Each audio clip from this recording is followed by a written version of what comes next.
Hi guys. तो मैंने part 1 से 34 तक बनाए थे और आप लोगों का काफ़ी मुझे सपोर्ट भी मिला है। So thank you so much. और मैं आपको ये भी बताना चाहूँगी कि प्लीज़ मेरी स्टोरी से आप बोर मत होना, क्योंकि अब सिर्फ आप लोग ही हो जिनके सहारे मैं शायद ज़िंदा रह सकती हूँ। तो प्लीज़ मेरी स्टोरी को सुनिए, और अगर आपको लगे कि आप मुझे सपोर्ट कर सकते हैं तो प्लीज़ सपोर्ट भी करिए। आप अपनी बहन समझिए, अपनी बेटी समझिए, अपने दोस्त समझिए। Please help me. आपकी एक कमेंट से एक लाइक जो है वो मुझे मोटिवेशन देती है और मुझे जीने की एक उम्मीद की तरफ भी लेके जा सकती है। आगे मैं बताती हूँ कि क्या हुआ था। तो मैंने बताया था कि उसने मुड़ के देखा भी नहीं था, और मेरे ससुर जो है उन्होंने रात को 2 बजे उठ के हमको पूछ रहे हैं कि आपने क्या डिसाइड किया है, शादी करनी है या नहीं करनी है। देखिए, हमें तो ना सुनने का कोई शौक ही नहीं है, हमको सिर्फ हाँ ही चाहिए। ऐसा हम पे बहुत रूडली, बहुत हार्श और बहुत ही इंफीरियर हमको फील कराया गया था। और रात को 2 बजे नींद में से जगा के ये पूछा है। पहले तो ये बताता है कि उनकी मेंटल और मानसिक जो स्टेट है वो कैसी होगी। जैसे तैसे करके मम्मी ने बताया कि हाँ, हमें थोड़ा आपका लड़का अच्छा लगा है, सुबह बातचीत करते हैं और फिर देखते हैं घर कैसा है। दोनों को बातचीत कराएंगे, दोनों को अगर मन मिल जाता है तो फिर हमको आगे बात करने में कोई एतराज नहीं होगा। जो कोई भी उनकी जगह पे होगा तो यही बोलेगा। दूसरी बात कि हम लोग सुबह उठे और जैसे तैसे करके लग रहा था कि बहुत दबाव बना रहा है। मेरी ननद ने चाय बनाई और चाय पी बस, और हम लोगों को लेके वो लोग निकल गए। और हमको एक दूसरा घर बताया था कि जो उसका घर था उन लोगों का, कि अगर आपको यहाँ पे रहना है तो यहाँ पे ही रहिए, वही मैसूर सिटी में, कर्नाटका स्टेट में। ठीक है, जो उनका खुद का बताया था, जो मेरे हस्बैंड का था, उनके नाम पे और उनके लिए ही लिया था। अगर शादी के बाद कभी बिजनेस के रीजन से वो आना चाहे, रहना चाहे या यहाँ पे सेटल होना चाहे तो वो दोनों, मतलब मैं, उसकी वाइफ और वो दोनों वहां पे भी सेटल हो सकते हैं। वहां पे अपने गृहस्थी, घर संसार, अपनी लाइफ आगे चला सकते हैं। तो ये बात हुई, हमें वहां लेके गए, बताया। अच्छा खासा घर था वो, आई थिंक 2 या 3 BHK का घर था, और टेनामेंट के उसमें आता है, वो उनका घर था जो रेंट पे दिया हुआ था, और रेंट पे भी लोग रह रहे थे। तो अच्छी खासी रेंट की उनकी इनकम भी थी, ऐसा बताया गया। ठीक है, फिर सेम डे हमको लेके गए बेंगलोर के लिए, जो मैसूर से कुछ 3.5-4 घंटे का रास्ता है। तो बेंगलोर लेके गए। वहां पे मेरे और एक काका जी, मतलब मेरे ससुर के एक और भाई, बड़े भाई है वो, और उनकी फैमिली रहते थे। जो मैंने शादी के वक्त बताया था ना कि एक चाची और उनकी बेटी थी साथ में, वही उनके हस्बैंड। तो वो थी, वो कैरेलियन थी, और मेरे काका जी ससुर ने उनके साथ लव मैरिज की थी, ऐसा हमें बताया गया था। तो उनकी फैमिली, मतलब काका, वो काकी जी और उनकी एक बेटी थी, वो रहते थे। और उनका भी खुद का घर था। तो मेरे काका जी ससुर, मेरी काकी जी और उनकी बेटी, जो टीन एज की थी उस वक्त, वो तीनों रहते थे। और ऊपर उनके एक रूम था फर्स्ट फ्लोर पे बनाया हुआ मकान का, उसमें एक रूम था। उसमें जो काका जी अहमदाबाद में थे, जिनके घर पे हमारी शादी हुई, रस्में हुई, बताया गया कि वही घर है उनका। उनके 7 बेटे थे, उसमें से एक बेटा वहां पे सेटल था और उसने भी लव मैरिज की थी, और उनकी वाइफ भी है, वो कैरेलियन थी। और उनका एक बेटा था जो बहुत छोटा था, स्कूल गोइंग बॉय था, मतलब। तो वो था, और उनकी लड़की थी, वो भी कुछ 17 साल की, 19 साल की आसपास, जो काका जी नीचे रहते थे, जिनका घर था वो। अच्छा, अब माहौल ऐसा बना दिया था उन लोगों ने कि भाई मैं उनकी घर की बहू हूं ही, और वो लोग मुझ पे जान छिड़क रहे हैं। मतलब मुझे घेर लिया गया था। मुझे और मेरी मम्मी को ऊपर जब लेके गए, जो उनके भाई थे, मेरे हस्बैंड के जो कजिन होते हैं, उनके घर पे मेरी मम्मी को बिठाया गया। तो वो जो भाभी थी, उनकी कजिन की वाइफ, उन्होंने चाय नाश्ते में मेरी मम्मी को रोक के रखा और पूरा घर नहीं देखने दिया। मुझे लेके गए थे घर दिखाने के बहाने टेरेस पे जब लेके गए तो मुझे मतलब जितने भी उनके घर में थे मौजूद लोग, वो सब ऊपर आ गए थे। समझो कि 8-9 लोग, या शायद उससे भी ज्यादा। मेरे ससुर, मेरे देवर, मेरी वो जो कजिन है मेरे हस्बैंड के, वो मेरे काका जी ससुर, मेरी काकी जी, उनकी बेटी, वो जो छोटा लड़का था वो, और भी 2-3 लोग, ये सब मिलके मुझे घेर के खड़े हो गए। कम से कम 3 घंटे या 4 घंटे का टाइम भी हुआ होगा। वो लोग कंटिन्यूअस मुझे हेड हंटिंग कर रहे थे, और एक ही माहौल बना दिया था कि आ जाओ, मेरे मुन्ना की वाइफ हो, मेरे मुन्ना का ख्याल रखो, मेरा मुन्ना तुम्हारे साथ बहुत खुश रहेगा, तुम अपने हमारे मुन्ना के साथ बहुत खुश रहोगी, हमारे मुन्ने के लिए तुम ही सही लड़की हो, तुम्हारे लिए सही है, हमारा मुन्ना ही सही है। और उनकी काकी जी जो है, वो बार बार एक बात और बोले जा रही थी कि मेरे मुन्ने को गुस्सा बहुत आता है, इसलिए तुम ही सही हो। मेरे मुन्ने को गुस्सा बहुत आता है, इसलिए तुम ही सही हो। यहाँ पे मैं आपको नोट करवाना चाहूंगी कि वो इतना अग्रेसिव इंसान था, इसलिए उसको मुझसे या मेरी मम्मी से बात ही नहीं करने दी जा रही थी कि हमको पता चल जाए कि वो क्या है। और बोला ऐसा जा रहा था कि बहुत शर्मिला है। मेरा ससुर बात बात में बहुत शर्मिला है, वो बहुत शर्माता है, ठीक है, इसलिए वो बात नहीं कर रहा है, वो कभी लड़कियों से बात नहीं करता है। ये सब बातें थी, बाकी हिस्ट्री में आपको आगे बताऊंगी कि क्या हुआ। लेकिन अभी फिलहाल यहाँ पे ऐसा माहौल बताया। वो छोटा लड़का भी था, वो मेरा हाथ पकड़े जा रहा था, मेरे आसपास मुझे पकड़ के खींच के, दीदी है, दीदी भाभी बनेगी, दीदी ये करेगी, दीदी हमें खाना खिलाना। और मैं इतनी इनोसेंट थी, मैं सिर्फ पॉजिटिव थी। मुझे ये बच्चा जो कर रहा था वो माहौल मेरे माइंड में बनता जा रहा था कि हाँ, मतलब मुझे अच्छा लग रहा था, अच्छा फील कराया जा रहा था। इन एक तरफ से बोले क्लियर सेंस में आप जो बता रही हूँ, मेरा ब्रेन वॉश हो रहा था, मुझे कंट्रोल किया जा रहा था। और उनका जो कजिन था वो एक ही बात बोल रहा था कि तुम मेरी बहन जैसी हो, तुम आ जाओ, अगर तुमको कोई भी तकलीफ होती है तो ये तुम्हारा घर है, मेरा उससे कोई रिश्ता नहीं है, मेरा आज से तुमसे रिश्ता है, तुम मेरी बहन हो और मैं तुम्हारी तरफ से बात करूंगा, क्योंकि तुम्हारा भाई नहीं है तो इसलिए मैं तुम्हारा भाई हूँ। और मैं मेरी बहन को कभी भी उसकी जिंदगी खराब हो ऐसा तो नहीं बोल सकता ना, तो आ जाओ, मुझ पे भरोसा करो। सबसे पहले मुझे मेरी लाइफ की जर्नी इंस्टाग्राम पे पार्ट 1 से पार्ट 36 तक अब तक बताई है कि यहाँ पे जो मेरी प्रीवियस स्टोरी थी वहां पे आई थी कि सामने वाले मतलब मेरे ससुर जो है वो उनके भाई के वहां पे मुझे लेके गए थे। और वहां उनके सारे फैमिली मेंबर और मेरे हस्बैंड के कजिन मतलब उनका जो दूसरा भाई है जो अहमदाबाद में है, उनके बेटे जो मुझे ऐसा बोल रहे थे आज से मैं तुम्हारा भाई हूँ, क्योंकि तुम्हारा भाई नहीं है इसलिए मैं यहाँ सबसे पहले तुम्हारी साइड से ही बोलूंगा and I will take care of you. तो कहाँ से आगे बढ़ाती हूँ, लेकिन उससे पहले मैं आपको हाथ जोड़ के नम्र विनंती और रिक्वेस्ट करना चाहती हूँ कि प्लीज मेरे यूट्यूब चैनल को अगर आपने अब तक सब्सक्राइब नहीं किया है तो प्लीज सब्सक्राइब कीजिए और मुझे बहुत सारा सपोर्ट कीजिए। उसके बहुत सारे रीजन है, बट मेन रीजन अब मैं आपको बता दूं 2 रीजन। एक तो मेरी चैनल बहुत पुरानी है और मुझे वो ग्रो करनी है ताकि मुझे कुछ फाइनेंशियल सपोर्ट मिल पाए, और दूसरा सबसे बड़ा रीजन वो है कि मैं जीना चाहती हूँ, क्योंकि मेरे पीछे भेड़ियों की तरह प्रशासन पड़ी है, मेरे ससुराल वाले पड़े हैं। हालांकि मैं उनसे 15 साल से बिल्कुल डिस्कनेक्टेड हूँ। मैंने 15 साल से मेरे हस्बैंड को फेस टू फेस देखा भी नहीं है, ना 1-on-1 फोन पे या पर्सनल बात हुई है। दैट इवन आफ्टर दैट वो मेरे पीछे पड़े हुए, मेरी फैमिली मेंबर्स के पीछे पड़े हुए थे। मेरी मम्मा की उसमें डेथ भी हो गई, मेरी मम्मी की, और मैं फिर भी चुप हूं क्योंकि हम उस प्रकृति के नहीं है कि मैं उस दिशा में सोचना भी चाहूंगी। मैं हर चीज को नसीब और भगवान की नियति समझ के भूल के बैठ के डिप्रेस्ड होके जीने का मकसद ढूंढ रही हूँ सालों से, जो मुझे नहीं मिल रहा है। इसलिए मैं आपसे प्लीज रिक्वेस्ट करती हूँ कि मुझे सपोर्ट कीजिए।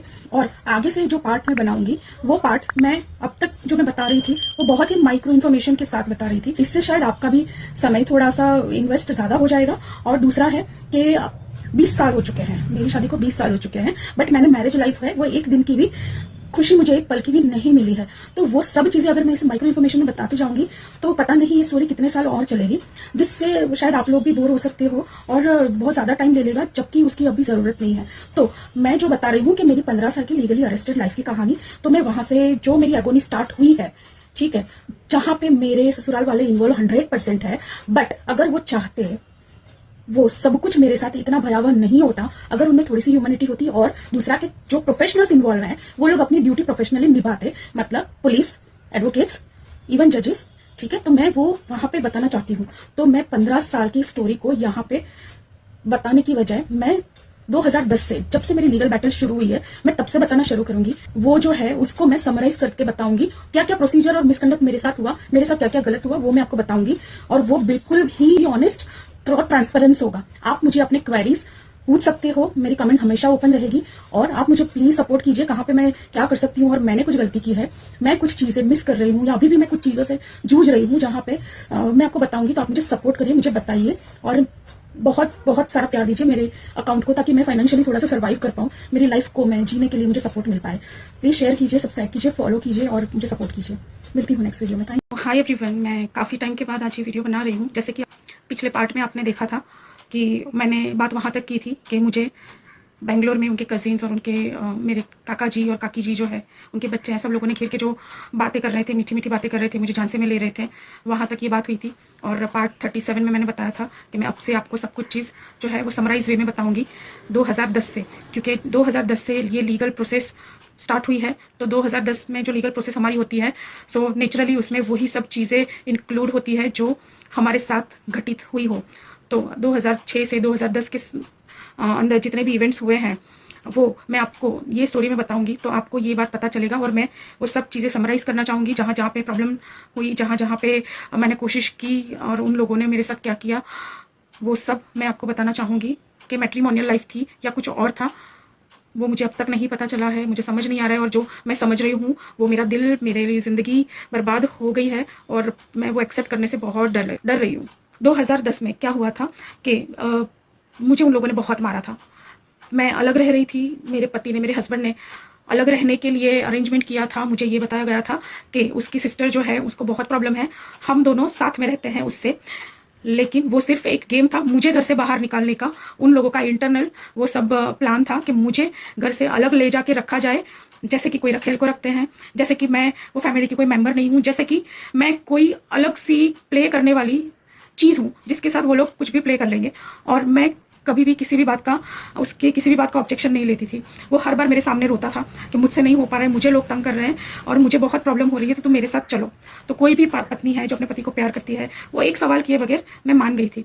और जो घर ढूंढने की प्रोसीजर होती है वो सब कुछ मैंने ही की थी, वो मैं आपको अगले एपिसोड में बताऊंगी। लेकिन अभी मैं आपको ये बताना चाहती हूँ कि 2010 में जब मैं ये लिटिगेशन स्टार्ट हुआ, वो इंसिडेंट कैसे घटी है। तो वो ऐसे हुआ कि 2010 में मुझे बहुत मारा था, बहुत पीटा था और उन लोगों को मुझे हॉस्पिटलाइज करना पड़ा था। नज़दीक के 2-3 क्लिनिक में लेके गए थे, मेरी ननद और मेरे हस्बैंड दोनों ही मुझे स्कूटर पे बिठा के लेके गए थे 2-3 क्लिनिक में, प्राइवेट जो होते हैं, घर के नज़दीक जो होते हैं वो फिजिशियन के वहाँ पे। लेकिन उनमें से सबने मुझे ट्रीट करने से मना किया, क्योंकि उन लोगों को डाउट हुआ जिस हद तक मुझे मारा गया था। मेरे कान में से खून बह रहा था, मेरे मुंह में से, मेरे नाक में से खून बह रहा था, मुझे होश नहीं था। जो 5-10% होश या स्ट्रेंथ बोलो मैंने बना के रखी थी, वो सिर्फ इतनी ही कि मैं उनको पकड़ के खड़ा रह सकूं या फिर वो मुझे चलाए तो मैं चल सकूं। लेकिन मैं बिल्कुल ही अनकॉन्शियस कंडीशन में थी, ठीक है, मुझे होश नहीं था। और फिर उन्होंने, क्योंकि मेरी ननद को ऐसा लगा कि बहुत सीरियस हो गया, मुझे कुछ हो जाएगा या मैं मर जाऊंगी, तब उसने मेरे हस्बैंड पे गुस्सा होकर वो चिल्लाई थी। मैं तो रो ही रही थी, मुझे समझ ही नहीं आ रहा था कि मैं क्या करूं, क्योंकि मेरा बोलना उन लोगों को मंजूर ही नहीं था। तो मेरे हस्बैंड ने उसके फ्रेंड्स को बहुत ही मुश्किल से सब लोगों को फोन लगाया, जो उसको कभी लगाना मंजूर नहीं होता था, क्योंकि वो मेरे साथ जो भी करते थे घर में, वो लोग चाहते थे कि वो बात सिर्फ उन 3-4 लोगों के बीच में ही रहे। तो जब फोन करना होता था तो उसने आउट ऑफ ऑप्शन फोन किया किसी दोस्त को, और उसके दोस्त ने कोई रेफरेंस दिया वहाँ के अपोलो हॉस्पिटल में मुझे वो लोग लेके गए थे और एडमिट किया था, क्योंकि रेफरेंस था वो उसके फ्रेंड के कोई बैकग्राउंड था, फैमिली बैकग्राउंड बड़ा, उनका रेफरेंस लेके मुझे एडमिट किया था। जब एडमिट किया था तो वो रात हो चुकी थी काफ़ी, और मुझे थोड़ा थोड़ा धुंधला याद है, जो मैंने मेरे वकील को भी बताया था कि मुझे स्ट्रेचर पे ले जा रहे थे और मेरा हस्बैंड चिल्ला रहा था, उसका दोस्त भी, शायद 1-2 लोग मेरे स्ट्रेचर के आसपास दौड़ रहे थे, वो मुझे धुंधला याद था। अभी तक मुझे वो चीज़ मेरे वकीलों ने अब तक क्लियर नहीं करवाई, ना किसी भी कोर्ट में क्रॉस हुई उसकी, ठीक है। तो वो बात जो है, मुझे होश में आने के बाद पता चला कि मेरे रिपोर्ट्स हुए थे। पूरी रात मेरे सारे रिपोर्ट्स, मेडिकल रिपोर्ट्स बने थे हॉस्पिटल में, और सारे रिपोर्ट्स जो है, जो हमारी इंटरनल होता है या है ना हमारा पास, वो सब कुछ नॉर्मल था, सब कुछ नॉर्मल था। तो क्या हुआ था मेरे साथ, तो मुझे साइकोलॉजिकली इतना झटका लगा था, मैं इतनी डिप्रेशन स्टेट में चली गई थी, मैं इतना शॉकिंग स्टेट में चली गई थी कि मेरी आंखों से सिर्फ आंसू बह रहे थे। मैं कुछ सेंस नहीं कर पा रही थी, मेरे आंखों से, यहाँ से जैसे ऐसे सोते हैं तो आंखों से कैसे आंसू ऐसे बहते हैं, इतने आंसू सिर्फ निकल रहे थे, और वो मेरी कंडीशन थी। अदर देन दैट मुझे कोई सेंस नहीं हो रहा था, जबकि मुझे 2 दिन के बाद होश आया है। और जब होश आया तब मुझे पता चला, मेरे हस्बैंड ने तब हंसते हंसते मुझसे बात कर रहा था, मीठे मीठे शब्दों से बात कर रहा था। मैंने जब आंख खोली तो वो मेरे सामने था। फिर थोड़ी देर में उसने मेरी ननद को और मेरे ससुर को बुलाया, उसके 1-2 दोस्त भी वहाँ पे आए धीरे धीरे करके, और फिर उन लोगों ने मुझे ये बताया कि मैं बेहोश हो गई थी, इसलिए मुझे एडमिट करना पड़ा। उन लोगों ने मेरा ट्रीटमेंट कराया है और अब मैं होश में हूँ। लेकिन क्या हुआ, तो उसके बाद ये हुआ कि मुझे ये बताया गया कि मेरे घर पे, मतलब यहाँ पे गुजरात में, अहमदाबाद में, मेरी मम्मी को और मेरे घर वालों को उन लोगों ने बुलाया है, वो लोग आते ही होंगे। और मैं उसको देख के, है ना, मैं फिर भी उसको प्यार की नज़र से देख रही हूँ। मुझे पता है उसने मेरे साथ 4 साल तक मेरे साथ सिर्फ और सिर्फ वायोलेंस किया है, मारा है, पीटा है, कभी मेरी किसी भी बात को नहीं सुना, मुझे असॉल्ट ही किया है। पर मैं भी बेवकूफ़ हूँ, मैं उसको फिर भी प्यार से देख रही हूँ। मैं बोलने की या समझने की कोई कंडीशन में नहीं थी। वो लोग जो बोल रहे थे, मुझे बस इतना ही याद है कि उसने मुझे बोला था कि उन्होंने मेरे घर से बुलाया है, वो लोग आ रहे होंगे, वो लोग रास्ते में हैं। लेकिन अंदर से एक बात वो भी थी जो डैम श्योर मुझे बोल रही थी कि ऐसा हो ही नहीं सकता, क्योंकि जो चीज़ 4 साल में उसने कभी नहीं की, या फिर मुझे फ़ोन पे बात करने से भी उसने, वो मुझे मार देता था, वो जानवर के जैसे मेरी पिटाई करता था, तो वो पॉसिबल कैसे है। पर हो सकता है कि हमेशा प्रे करती थी मैं जब भी पूजा करती थी तो भगवान को बोलती थी कि आप तो समझ रहे हो, मुझे ठीक हो जाएगा सब कुछ। जो हर लड़की का एक वही अंडरस्टैंडिंग होता है कि धीरे धीरे सब कुछ ठीक हो जाएगा। मैं आज नहीं बोलूंगी, कल वो समझेंगे मेरी बात को। तो मैं बस फिर भी उस वक्त तो बीमार थी, मुझे कुछ समझ नहीं आया। फिर वहाँ के डॉक्टर्स ने मुझे जो बताया उस हिसाब से मुझे बहुत ही साइकोलॉजिकल शॉक लगा था। और मैं गिव अप, मेरी सिस्टम जो है अंदर से, मेरा बॉडी जो है वो पूरा गिव अप कर चुका है। और मैं हिम्मत ना हारूं उसके लिए उन लोगों ने मुझे काउंसलिंग प्रिस्क्राइब किया। ठीक है, काउंसलिंग होता है, कपल काउंसलिंग होता है। तो जैसे मेरे सारे रिपोर्ट नॉर्मल थे, कोई भी प्रॉब्लम नहीं थी, तो फिर क्या था कि मुझे डिप्रेशन में से बाहर लाने के लिए काउंसलिंग करी जाएगी। पहले तो थोड़ा फिजिकल में फिट हो जाऊं, 1 हफ्ता 10 दिन, उसके बाद वो लोग मेरी काउंसलिंग मेरे और मेरे हस्बैंड की शुरू करेंगे, जो वहां पे ही अवेलेबल होती है और वो करनी है। वो बेसिस पे उन लोगों ने मेरी शायद 2 या 3 दिन तक ट्रीटमेंट कराई, मुझे एक्जैक्टली याद नहीं है, लेकिन शायद इतने दिन ही होगी, उससे ज्यादा वो लोग कर भी नहीं सकते थे। तो ये मेरी ट्रीटमेंट जो चली उस दरमियान तो वो लोग इतने अच्छे थे। मेरी ननन जो है, मैं बिलीव नहीं कर सकती हूँ, अभी भी बोलने से भी मुझे तकलीफ, पर मैं बोलूंगी क्योंकि मैं वो भी नहीं हूँ कि मैं ना बोलूँ। ठीक है, तो मेरी ननन जो है, मुझे बैठ जाती थी पलंग पे, अपनी गोदी में मेरा सर ले लेती थी और अपने हाथों से मुझे वो जो राब, हमारे गुजराती में राब बोलते हैं और हिंदी में पता नहीं क्या, वो जो आटे की सरगी ऐसा कुछ बनाते हैं ना, जो लिक्विड टाइप होता है, जो मुझे खाना था, हल्का खाना खाना था थोड़ा सा, तो वो अपने नहीं आप खा लो ऐसे करके वो मुझे खिलाती जब सब लोग होते तो, और फिर वो चली जाती। एक बार मैंने उसको जाते देखा था कि मेरे हस्बैंड के ऊपर बहुत गुस्सा करके जा रही है और वो बोल रही थी कि कब तक ये ड्रामा चलेगा, मुझसे ये सब नहीं होता है। ये 2 दिन के बाद उन लोगों ने अचानक से मुझे डिस्चार्ज करवा दिया। मुझे नहीं पता कि वो प्रोसीजर कैसे हुई होगी, क्योंकि डॉक्टर्स ने तो बोला था कि मेरी काउंसलिंग होगी, 1-2 सेशन होगा और उसके बाद आप, हमको लगेगा कि नॉर्मल है तो आप घर जा सकते हो, और सिर्फ काउंसलिंग के लिए जब जब भी टाइम आपको बताया जाएगा आपको आना होगा। उसने हाँ बोला था, मुझे तो कुछ समझ ही नहीं था, जो भी था ठीक है, वही लाइफस्टाइल मैं जी रही थी, वही लाइफ थी मेरी, तो बस वही बात थी। और मैं वहाँ की लैंग्वेज लोकल समझ नहीं सकती थी, तो ज्यादातर प्रेफरेंस जो है, जैसे हर स्टेट में होता है कि अपनी लैंग्वेज बोलना वो ज्यादा होता है। तो हालांकि वो लोग बोलते थे कन्नड़ा में, तो डॉक्टर भी कन्नड़ा में उनसे बात कर लेते थे। और मेरी जो बात हुई थी वो एक लेडी डॉक्टर थी और बहुत अच्छी थी, बहुत ही काइंड थी। तो उन्होंने मुझे बोला कि बेटा तुम्हारी लाइफ बहुत ही अभी रिस्क स्टेट में है, तो अपना ख्याल रखो, इमोशनली स्ट्रांग हो जाओ और सेशंस जो है काउंसलिंग बिल्कुल मिस मत करना। बाकी जब आप धीरे धीरे आप सही होंगे, वैसे हम आपको डिटेल्स बताएंगे कि आपके साथ क्या हुआ है, अभी आप उसका टेंशन मत लो, पहले ठीक हो जाओ। ठीक है, तो ये इतनी सी बात हुई थी और उन लोगों ने मुझे विदाउट काउंसलिंग रात को मिडनाइट, मुझे याद है कि मुझे वो लोग फिर से ले गए थे स्ट्रेचर में और मुझे व्हील चेयर में बिठाया था और फिर मुझे वहां से हॉस्पिटल से बाहर निकाला था, गाड़ी में बिठा के वो लोग ले गए थे और इट वॉज मिडनाइट। मुझे नहीं पता फॉर्मेलिटी और वो सब फिर क्या हुआ, मुझे उसके बारे में कुछ नहीं पता, मुझे जानना है और वो मेरे लिए आज भी सवाल खड़ा है। ठीक है, तो वो बात हुई और घर पे लेके जाने के बाद उसने मुझे ऐसा बोला कि अब हम अलग नहीं रहेंगे, हम साथ में ही रहेंगे क्योंकि तुम्हारी देखभाल हो पाए, जैसे कि डॉक्टर ने बोला है। तो डॉक्टर ने उनको बोला होगा कि इनको अकेला मत रखना क्योंकि इमोशनली बहुत शॉक में है, उनके साथ रहना है, उनको अच्छे से बात करो, उनको प्यार से बात करो, प्यार से रखो, और कहीं अच्छी जगह पे हो सके तो हस्बैंड वाइफ टाइम स्पेंड करने के लिए बाहर भी जा सकते हो, 1-2 दिन के लिए लेके जाओ, कोई हिल स्टेशन लेके जाओ या ऐसी बात। ठीक, तो उसको ये बात समझ नहीं आई कि क्या पता नहीं, लेकिन वो मुझे लेके गए जहां सेपरेट होने से पहले जिस घर में मेरी शादी हुई थी वही घर में लेके गए और उसके ऊपर के फ्लोर पे, जो फर्स्ट फ्लोर है वहां पे मेरी ननद, मेरे ससुर बोल रहा है कि आप दोनों यहाँ पे रहोगे और वो लोग नीचे रहेंगे ग्राउंड फ्लोर पे। ठीक है, टेनामेंट जैसा था जहाँ पे हमें फर्स्ट फ्लोर रहने के लिए, मैंने बोला यहाँ पे तो रेंट पे दिया हुआ था और जब हम सेपरेट हो रहे थे ना 2 साल पहले, 1.5 साल कुछ हुआ था, 1.25 साल के ऊपर कुछ 4 महीने, 3 या 4 महीने, 6 महीने ऐसा कुछ हुआ होगा अप्रोक्सीमेटली। तो वो है कि मैंने जब बोला था कि हम अलग क्यों हो रहे हैं, मुझे अलग रहना पसंद नहीं है, तब मुझे ये बोला गया था उसने, मेरे हस्बैंड ने, कि मुझे रहना ही नहीं है, मुझे ही नहीं रहना है, तुम मेरे साथ चलोगी ना तो मैं तुम्हारे साथ ही रहना चाहूंगा, हम अपना घर नए से शुरू करेंगे और शांति से रहेंगे, हमें किसी की इंटरफियरेंस नहीं। ये उसने कहा था, क्यों कहा था मुझे समझ नहीं आ रहा। मैं रो रही थी, मैं बहुत अपसेट थी कि ये सही बात नहीं है, पापा का ख्याल कौन रखेगा, क्योंकि मेरी सास तो थी नहीं। ठीक है, मैं रो रही थी लेकिन मेरी बात कोई किसी ने सुनी नहीं और वो अलग लेके गए थे। इस बार जब आए हैं तो उस वक्त ये भी इश्यू मेरे हस्बैंड को और मेरे फादर इन लोग को था, मेरे ससुर को, कि रेंट तो बंद नहीं होना चाहिए ना, रेंट की तो इनकम है, तो इनकम तो बंद करके तुमको वो घर नहीं देंगे, तो तुमको अगर रहना है तो तुम बाहर रहो। ऐसा उसने बहुत ही रिजिड और मतलब धक्के लगा के बोला था मुझे, मेरे ननद ने भी। ठीक है, तो इसलिए फिर हम गए थे और जब वापस आए मुझे थोड़ा शॉक लगा कि ये तो कभी भी खाली नहीं करते ऊपर का घर, एकदम से कैसे उन लोगों ने खाली करवा दिया जो सालों से भी रह रहे थे। ठीक है, तो ठीक है, मैं उस वक्त तो कुछ समझने की, और मैं इतने साल में इतना तो समझ गई थी कि मेरे किसी भी सवाल का मुझे जवाब मिलने वाला नहीं है। तो जो लाइफ चल रही थी, जैसे चल रही थी, जैसे वो बोले जा रहे थे, मैं कर रही थी, बस वही लाइफ को एक्सेप्ट हो चुकी थी मुझसे।